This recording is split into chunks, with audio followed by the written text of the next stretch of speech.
مولانا مفتی محمود صاحب فرماتے تھے کہ ہم پاکستان کے ہمیشہ وفادار ہیں اور پاکستان کے حق میں ہے. پاکستان ہمارا گھر ہے، ہمارا ملک ہے، اور قرآن میں ہے کہ اپنے گھر اور ملک کے خلاف کرنے والے کافر ہیں. لہذا ہم اعلیٰ درجے کے مسلمان باصفا، ہم جیسے اپنے گھر کے خواہاں ہیں، اپنے ملک کے اس سے بڑھ کر خواہاں. عجیب و غریب استدلال تھا وہ. ایک تقریر میں انہوں نے کہا کہ ہم پاکستان کے مخالف نہیں ہو سکتے، ہمیں پاکستان کا ہر حال میں دفاع کرنا ہے، ہمیں حفاظت کرنی ہے.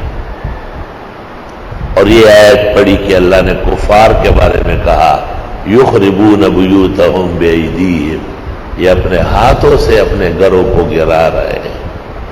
فاعتبروا یا اولی الابصار، عبرت حاصل کرو اے عقل والو، اے آنکھوں والو.